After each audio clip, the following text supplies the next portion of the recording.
the ballistic expert issued a ballistic report which linked these firearms not only with the murder of Mr. Swart, but these firearms were linked with a number of high-profile cases. And these cases include very high-profile South African artists that were murdered in Gauteng, which occurred dating back as far as 2021. I'm not going to mention them, but we have them on record. DJ City Lights, whose real name was Sandeel, was a respected South African hip-hop DJ and the younger brother of the late rapper Pro Kid.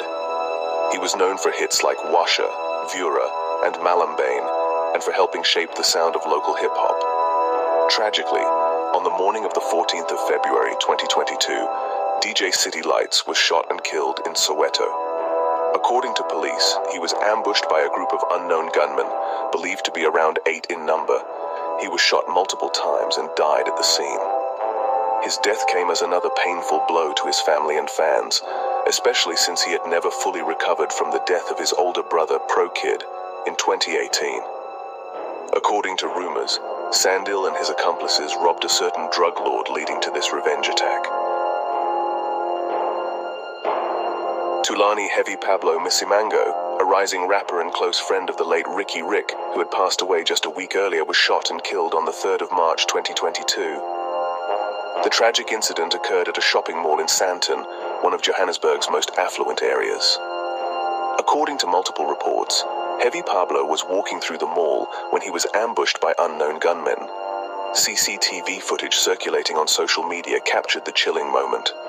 As he strolled casually through the premises, a vehicle drove up beside him and opened fire at close range. He was shot multiple times and died at the scene. The brazen daylight attack shocked many in Mkhwanazi's entertainment scene, especially coming so soon after the death of his friend, Ricky Rick.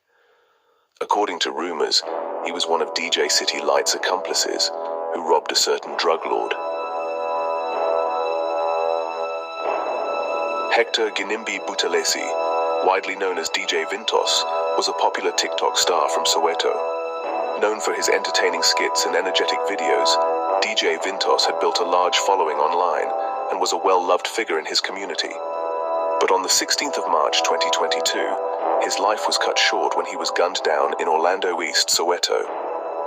Vintos was reportedly sitting in a car when gunmen approached and opened fire. He died at the scene. His murder shook the Soweto community and raised alarm over rising gun violence, especially involving public figures.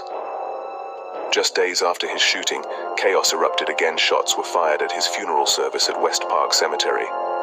The police acted swiftly and arrested multiple suspects linked to the incident. This included the famous DJ Jaivani, Mr. Simnandi himself. According to rumors, DJ Vintos was part of the group that robbed a certain drug lord along DJ City Lights and Heavy Pablo. DJ Sumbody, whose real name was Upajan Sifoka, was more than just an Amapiano pioneer. He was a successful entrepreneur, co-owner of the popular IPEP lifestyle lounge, and a beloved public figure. Known for hit tracks like Monate Mpolai and IPEP, DJ Sumbody had built a powerful brand that blended music, nightlife, and influence. But on the 20th of November 2022, his life was violently cut short. In the early hours of that Sunday morning, while traveling on Woodmead Drive in Sandton, DJ Somebody's vehicle was ambushed in a hail of bullets. He and one of his bodyguards were killed instantly. The scene was brutal, and the message seemed clear. This was not a random crime. It was an assassination. At first, the motive was unclear, but behind the scenes, business tensions, nightclub politics, and alleged underworld connections had been building.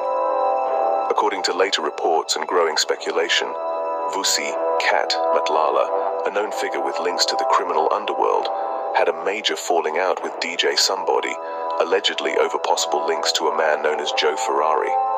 In an ironic twist, the bodyguard that died with DJ Sumbody used to work for Cat VIP Protection, a company owned by Vusi Cat MATLALA. Vusima R5, born Itumeleng Mosuyu, was a well-known and beloved figure in the Pretoria music scene, a pioneer of Bacardi music, a genre that originated in the townships of Pitori long before Amapiano exploded into the mainstream. His infectious beats and township anthems made him a household name in Soshanguve, Mabopane, and beyond. But on the night of Sunday, the 29th of January 2023, tragedy struck. Vusima R5 was gunned down outside a tavern in Soshanguve, north of Pretoria. He had reportedly been performing at the venue earlier in the evening. Around midnight, as he was leaving, unknown gunmen opened fire, killing him on the spot. The news of his death sent shockwaves through the community and the music industry. Fans, fellow artists, and politicians paid tribute to a man who had played a major role in shaping township culture through sound.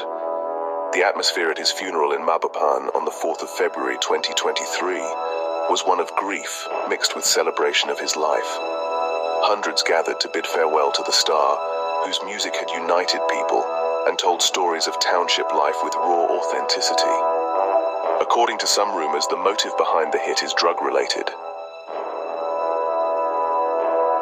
Skinny Deep Maluleka, a respected and beloved DJ from Pretoria, was just 32 years old when his life was brutally taken. On Monday, the 29th of January 2024, Skinny Deep was shot and killed near Giant Stadium in Soshanguve.